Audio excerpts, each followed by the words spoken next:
it's like, it's great to have another guy in the group, and I feel like he's gonna mesh well with the guys we got in here. You know, we're excited to have him, we're excited to have Jamari, and we're excited to have all the guys on board, and you know, however it shakes out, it is what it is. But you know, again, I just feel like our group has come so far from where we were last year, just in terms of like how tight we are now, and you know, we're just excited to bring everybody on board. Do you scout him? Do you guys have to do any scout? Do you do any recognizance on him to find out who he is before he gets in there? Nah, that's all coaches and scouts and stuff. You guys have made a couple of big time moves on defense. What do you thought about the commitment they made there, and just kind of the direction this seems to be heading? Yeah, it's awesome. I mean, we you know, we picked up some really good players. I mean, all those the guys, you know, played against, at least on the front line, played against all of them.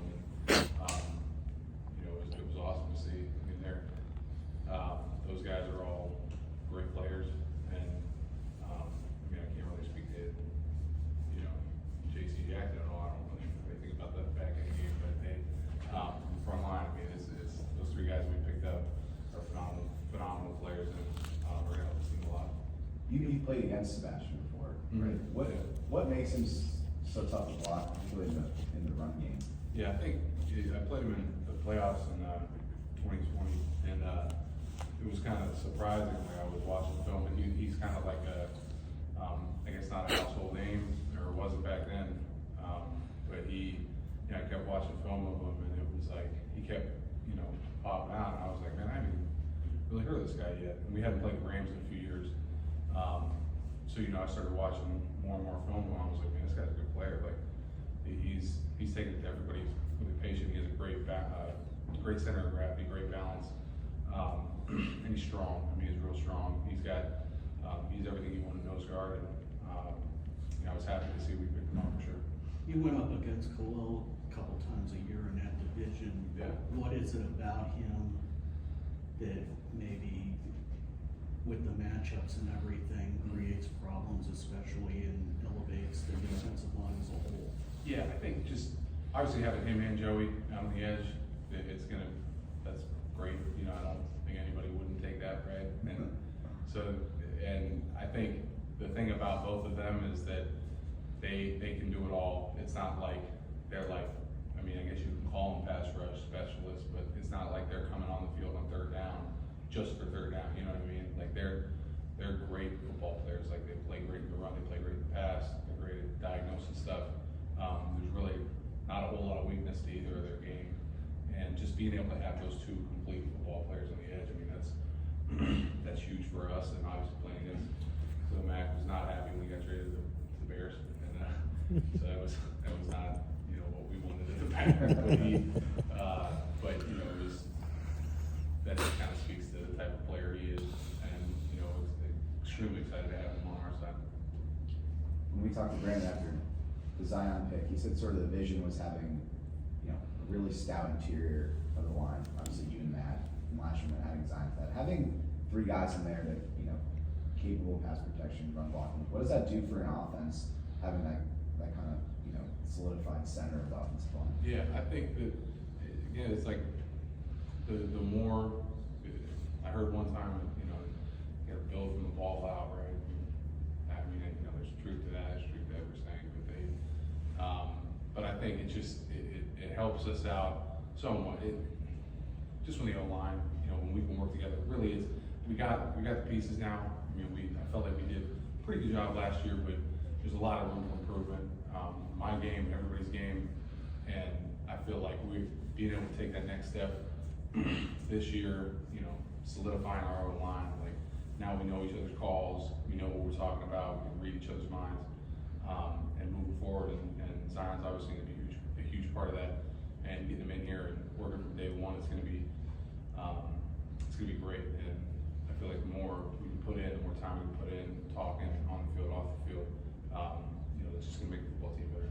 What is it that you personally want to improve, Corey? I think that, you know, just different consistency, part of my game, you know, get better pass pro, run block. I mean, you know, there's certain stuff, and that I, kind of have a list of stuff that I wanted to go through this off season. And, I'm not gonna go through all of it, but it's just like, I try to make a list every off season of stuff that I can improve on and watch my film again and, just see the areas, the games that I felt like I didn't play really well. Why was that? Was it the preparation? Was it how I was feeling that week? Was it, was it something that I didn't focus on in the off season and just take that, go to the off season, try to work on it? In your years of experience, have you completed that list each year that you want to get better Yeah, at? I try to, and I try to focus on. I try to pick. You can't do it all, but it's like try to focus on different sections of the off season and focus on this, focus on that. Like hand speed might not fit in well with when you're trying to build muscle in that part of the off season. So you might want to focus when you're trying to be explosive. That might fit in better then. So try to work it in that section of the off season and just trying. I feel like it's worked pretty well for me in the past. So just keep going. Corey, you're obviously very close to Bryant. What do you think about the team parting ways with him?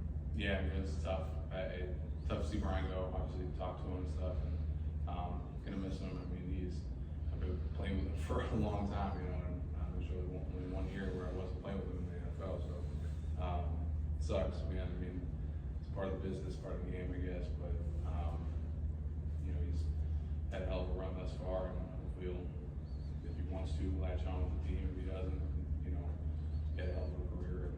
So let's keep playing. He's been a great player, man. And hopefully if he wants to keep doing that, if he doesn't, is what it is, but gonna miss him for sure. You guys have a new offensive line coach this season, Brendan. Just your early impressions of what you think he's going to bring to the team.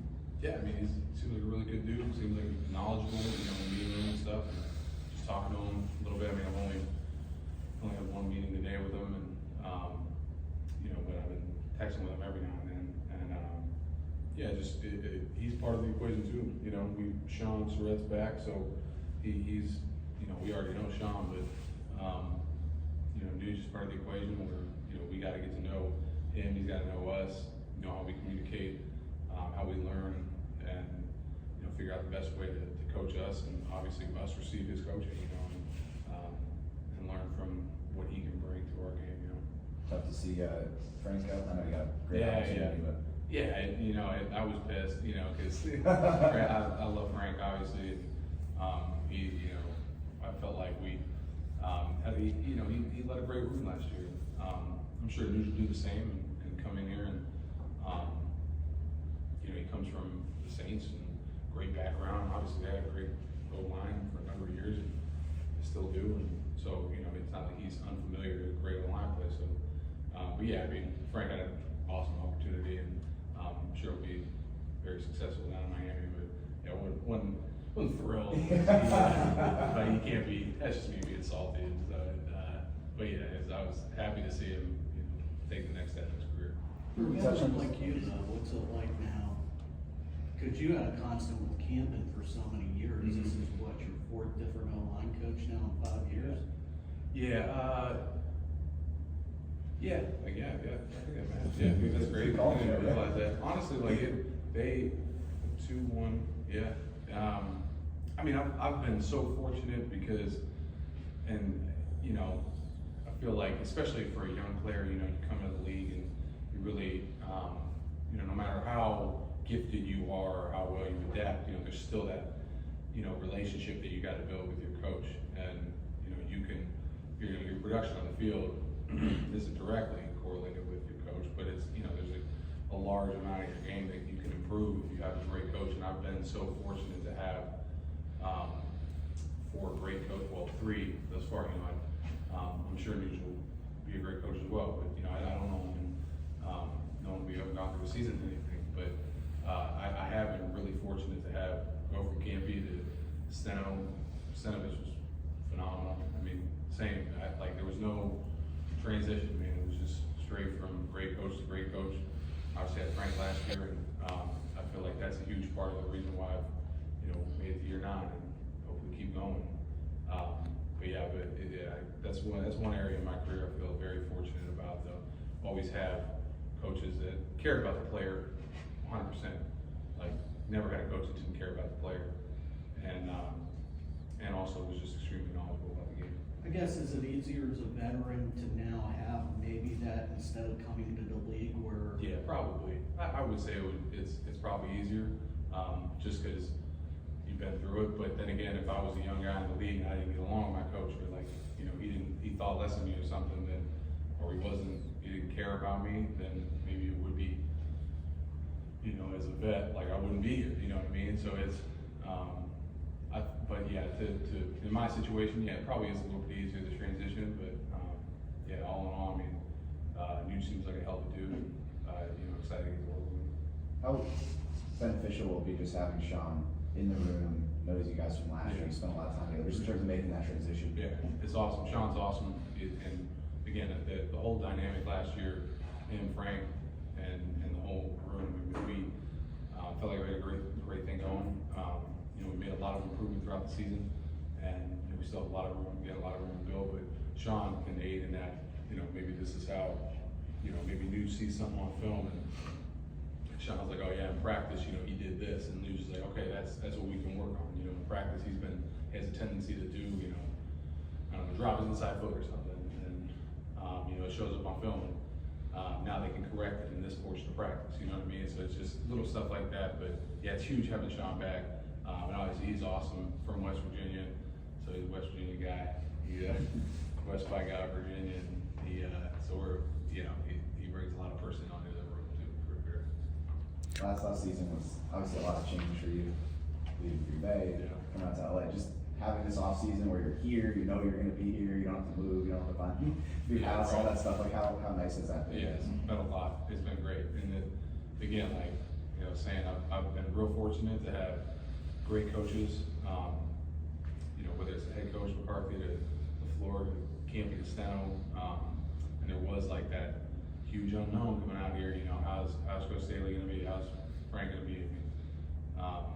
And just growing with them, you know, that process of just getting to know them, but it was a process, you know. And it's now that I know Coach Staley, is like it's so much easier. There's no process. Just like I know who he is, I know what he's about, and you know, it's definitely a lot smoother. How would you communicate who Coach Staley is to the rookies that you're going to be playing with?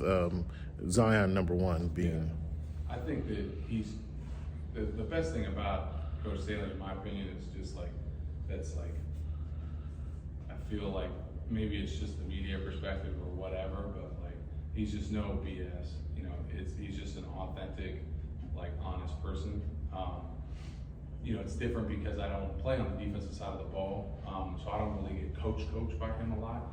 But just having him as a head coach, where he's just like, look, this is how it is, and let's not make it out to be something it isn't. You know, and I'm not saying any other coach that I've had does that, but I'm saying like just I think that's what made it so easy coming here and integrating with the team was just his authenticity.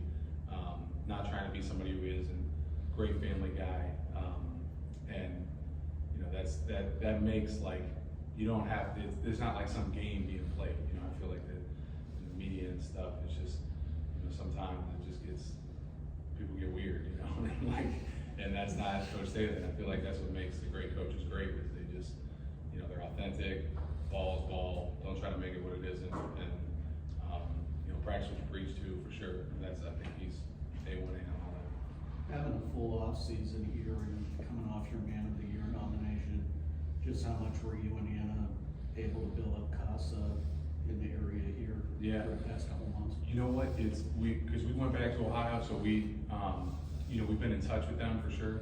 And there's been a couple events that it's tough because like I feel like in Wisconsin, it's like in LA, you got something going on every night, you know. It's like there's an event that we're not able to make it to.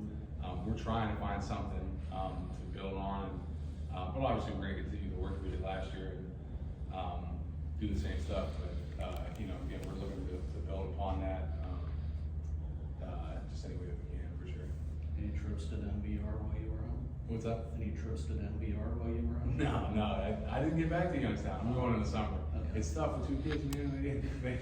It's like you gotta load them up in the car. Like every trip is like a vacation-like trip. It's, you gotta load up all the stuff. You gotta load up the diaper bag. You gotta bring supplies for like 10 days. So we tell the grandparents to come on down, but it was great. It was great family time for sure. But excited to get back to the MVR and have some of that Youngstown food, and then come back. I can't wait. So. Yeah. That's good. Thanks for it. Thanks, Corey. Thanks, Corey. Appreciate it.